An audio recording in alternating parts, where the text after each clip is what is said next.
All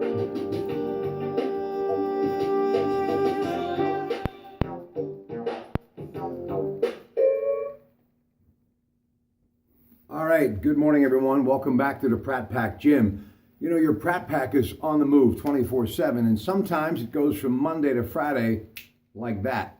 And, you know, as much as I'm on that Samsung phone checking everything out that's breaking social media-wise, there's always something that kind of slips through the cracks. Well, the other day, literally just a few days ago, while scrolling and doing a little research, getting ready for one of my many shows, I saw a picture of Frank Sinatra Jr. And I thought, no, I hope not.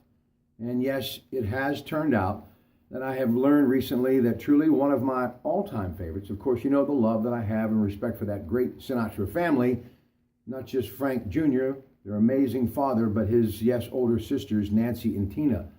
He passed away March 16th in Daytona, Florida from cardiac arrest. He was only 72.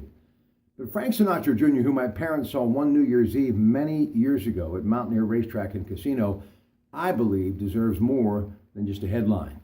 He truly was a headliner in his own right. He was born in Jersey City, New Jersey in January of 1944 to Frank Sinatra and then his wife, Nancy Barbado. And Frank Sr. wanted to name him Franklin Delano Roosevelt after the current president. And that obviously didn't happen. But let me just say this. Frank Sinatra Jr.'s greatest gift, his talent, and his family. But being born as Sinatra, I'm sure it made it very difficult for him, as hard as it may be to believe, to get the opportunity that he deserved to really showcase his talent. But he forged ahead and had an amazing career. His rendition of Crimea River and That Face, two of the favorites of all time of many people, including mine.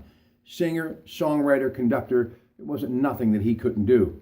And, you know, he began performing at the age of 19 with such greats as Duke Ellington. So, you know, when he hit his mark on the stage, he had the talent to deliver. And deliver he did for many years, decades after decades. And in 1988, his father said, please, could you become my musical arranger and conductor and kind of put your own career on hold?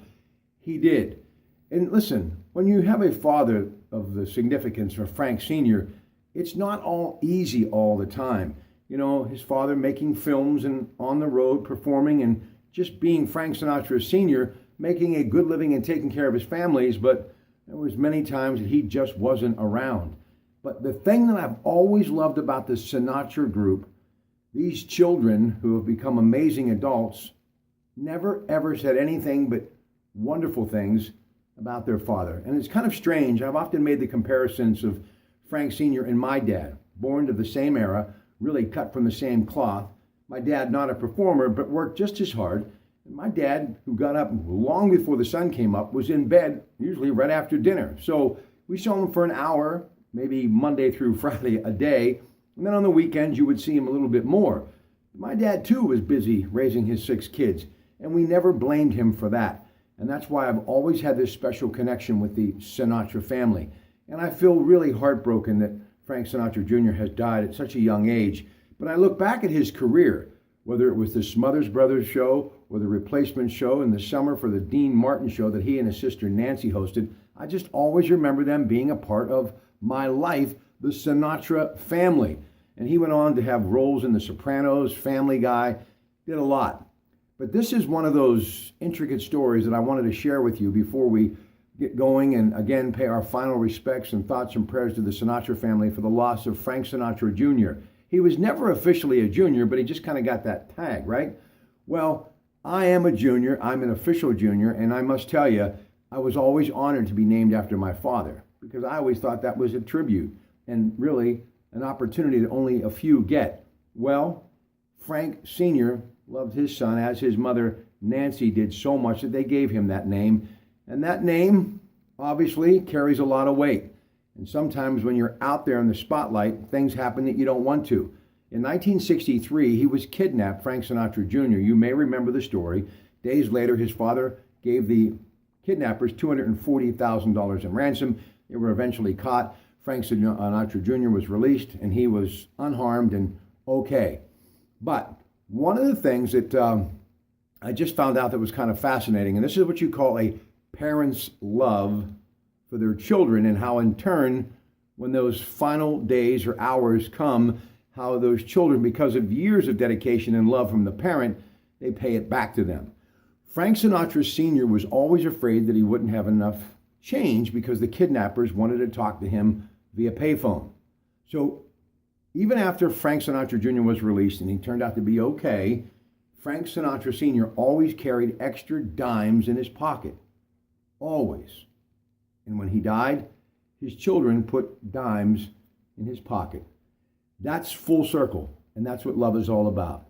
And I know that they're having a very difficult time right now, and just because you're a Sinatra, it doesn't mean that you don't have feelings like the rest of us. And in many cases, I think if we would get to know people like the Sinatras, you would find out how we really are all alike.